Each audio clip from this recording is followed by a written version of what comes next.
வாக்களிப்பது நம்முடைய உரிமை. அந்த உரிமையை ஒன்றிய பாஜக அரசு தேர்தல் ஆணையத்தின் மூலமாக பறிப்பதற்கான முயற்சியை முன்னெடுத்திருக்கின்றார்கள். ஒரு கட்டத்தில் ஐடி, இடி, அப்புறம் சிபிஐ இதெல்லாம் தமிழ்நாட்டிலே உள்ளே கொண்டு வந்து குறுக்கு வழியில் அடக்குமுறையை ஏவி ஆட்சியை பிடிக்க நினைத்த பாஜக அதில் தோல்வியை கண்டது. காரணம், இது திராவிட மண், முத்துவேல் கருணாநிதி ஸ்டாலின் ஆளக்கூடிய திராவிட மண். சரி, ஐடி, இடி, சிபிஐயால் முடியாததை வேறு எதை வைத்து சாதிக்கலாம் என்று நினைத்த பாஜக அரசு இப்பொழுது தேர்தல் ஆணையத்தை கையிலே எடுத்து பீகாரை போல தமிழ்நாட்டில் லட்சக்கணக்கான வாக்காளர்களை, உரிமையுள்ள வாக்காளர்களை நீக்குவதற்கான பணியை முன்னெடுத்திருக்கின்றார்கள். நம்முடைய முதலமைச்சர் மாண்புமிகு தளபதி அவர்களும் தோழமை கட்சியினுடைய தலைவர்களும் தொடர்ந்து வலியுறுத்துவது, இந்த தேர்தல் ஆணையம் ஏன் இந்த அவசர கோலத்தில் இப்படி இந்த முன்னெடுப்பை எடுத்திருக்கின்றார்கள்.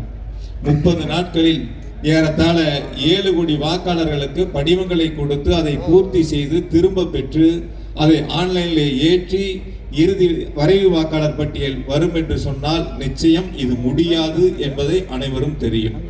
தேர்தல் ஆணையத்திற்கும் இது தெரியும். தெரிந்தும் கூட இது போன்ற முன்னெடுப்பை தேர்தல் ஆணையம் எடுத்திருக்கின்றன. ஏறத்தாழ பீகாரில் 65 லட்சம் வாக்காளர்கள் நீக்கப்பட்டார்கள்.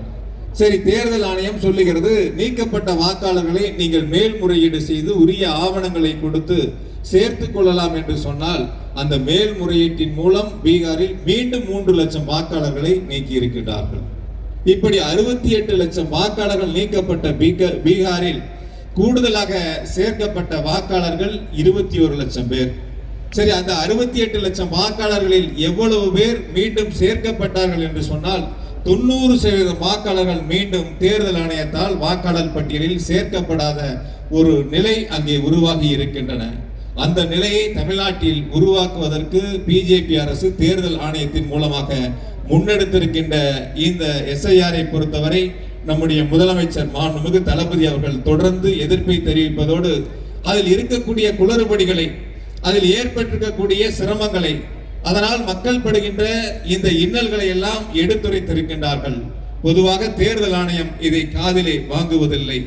வட இந்தியாவில் குறிப்பாக பீகார் போன்ற மாநிலங்கள் எல்லாம் நீக்கப்பட்ட வாக்காளர்களுக்கு ஆட்சேபனை சொல்லலாம் என்று சொன்னால் எதிர்க்கட்சிகள் அங்கே ஆட்சேபனைகளை தெரிவித்த பொழுது மீண்டும் சொன்னார்கள், அவர்கள் உரிய படிவத்தில் பூர்த்தி செய்யவில்லை, வெள்ளை காகிதத்தில் எழுதி கொடுத்தார்கள் என்று ஒரு மாற்று கருத்தை முன்வைக்கின்றார்கள்.